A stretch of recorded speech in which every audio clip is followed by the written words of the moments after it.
నమస్తే and welcome to Raj news. నేను Reena. Details లోకి వెళితే ఎల్లుండి ఏపీకి ప్రధాని మోదీ వస్తున్నారు. మోదీ రాక సందర్భంగా సభా వేదిక ఏర్పాట్లను మంత్రి నారాయణ పరిశీలించారు. మరోవైపు ప్రధాని పర్యటన ఏర్పాట్లు దాదాపు పూర్తయ్యాయి. ఇక వర్షం వస్తే పార్కింగ్ కు ఇబ్బంది లేకుండా చర్యలు చేపట్టామని అన్నారు మంత్రి నారాయణ. ప్రోటోకాల్ ప్రకారం అందరికీ ఆహ్వానం పలుకుతున్నామని తెలిపారు. అన్ని శాఖల సమన్వయంతో ముందుకు వెళుతున్నామని వెల్లడించారు.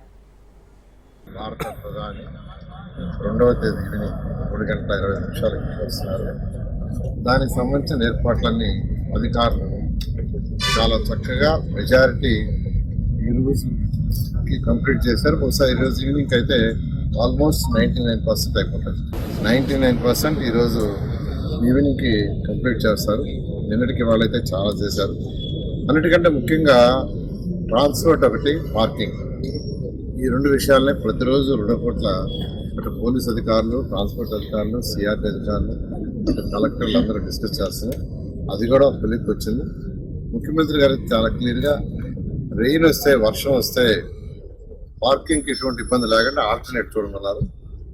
దానికి యాక్చువల్గా పోలీస్ డిపార్ట్మెంట్ వాళ్ళకి యాక్చువల్గా ఇన్స్ట్రక్షన్ ఇచ్చాం.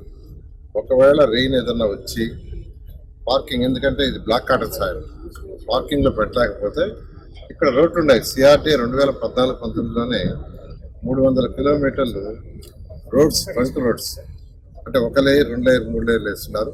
వాటన్నిటిని పరిశీలి చేసుకోమన్నాం.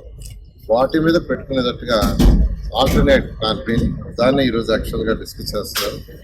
ఈరోజు మధ్యాహ్నం లోపల ఆల్రెడీ ఒక 3000 వెహికల్స్, 3000 బస్సులు, ఒక 1000 కార్లు పెట్టడానికి ఆల్రెడీ ప్లాన్ చేశారు. అలా కాదు, 5 లక్షల పైగా ప్రజలు వచ్చేటప్పుడు వెహికల్స్ ఎక్కువ వచ్చే ఛాన్స్ ఉంది.